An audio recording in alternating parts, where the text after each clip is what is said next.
And the first issue that I thought that I'll take the views of the panelists today is with respect to the Airtel judgment.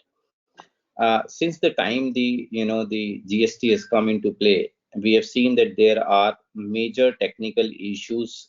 At least in the beginning, there were great teething troubles, which led to a lot of confusion in filing. Even though we have moved to e-invoicing for most of the large companies, there are still possibilities that at the time of feeding manual data in 3B, the human error may happen, which may require rectification. Now, a great lot of reliance was being placed by everybody on the Delhi High Court judgment of Airtel in order to say that such amendment should be allowed, specifically when they have huge impact of claim of ITC or a refund eligible to the companies. Now that Supreme Court has taken a decision in Airtel, number one, I would like to have your views, starting from Vikas. What is your view on the Supreme Court's, judgment on Airtel? How does it impact the industry, and how is otherwise industry dealing with such mistakes or errors that may require amendment in the returns? So, Vikas, if Thanks, you can Sandeep, take that. thanks, Sandeep, for setting this context.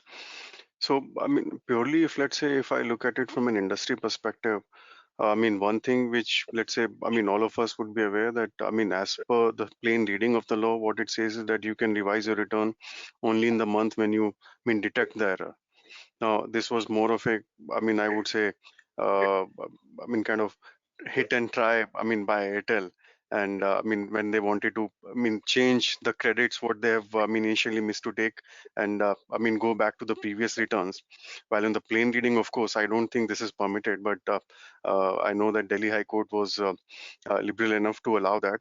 But out of, let's say, the positive sides of the Supreme Court ruling, two things which I could gather was a lot of reliance has been placed on the self-assessment. And I was just, reading this, ruling again, yesterday, and I could observe that this specific word of self-assessment appears 18 times in the entire ruling.